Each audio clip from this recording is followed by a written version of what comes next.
Bonjour, chers élèves. Je suis Mokhtar Chutigal, professeur de français du secondaire.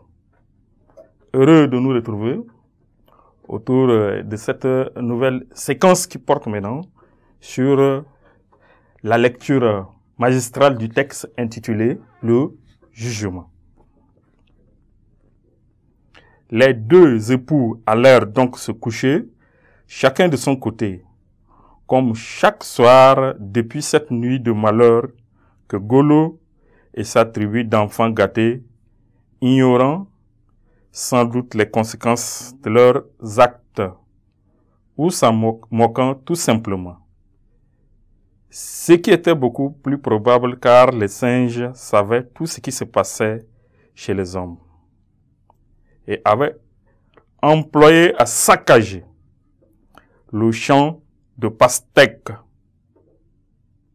Un jour nouveau s'éleva et semblable aux autres jours de Makakuli s'écoula en labeur et en prière. En labeur pour les femmes et en prière pour les hommes. Madiakate Kala avait dit la veille: nous éclaircirons les affaires demain, s'il plaît à Dieu. Cependant, la journée passait sans qu'il y ait ni appelé ni interrogé les deux époux. Kumba avait aidé les femmes aux soins de ménage et à la cuisine. Demba avait participé aux prières des hommes et écouté les commentaires du savant marabout.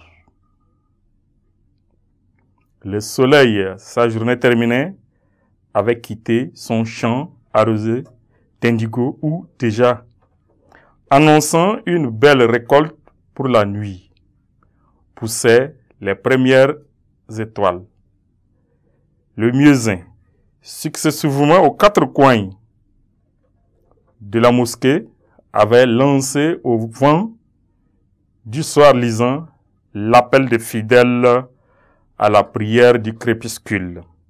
Madiakate Kala, l'imam guida ses talibés sur le long et rude chemin du salut, si plein d'embûches.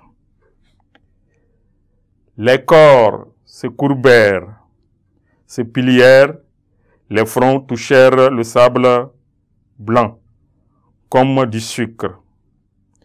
Les têtes se redressèrent, les corps se relevèrent, et les génuflexions se succédèrent au rythme des versets sacrés.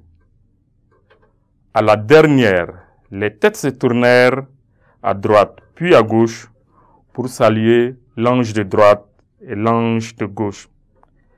À peine finit-il de dire « Assalamu alaikum » que Madiakate Kala se retourna et brusquement demanda: « Où est l'homme qui a répudié sa femme ?»« Me voici, » répondit Demba, au dernier rang des fidèles. « Homme, ta langue a enfin dévancé ton esprit et ta bouche a consenti à dire la vérité. Dites à sa femme de retourner tranquillement chez sa mère. Son mari a reconnu devant nous tous qu'il l'avait répudiée.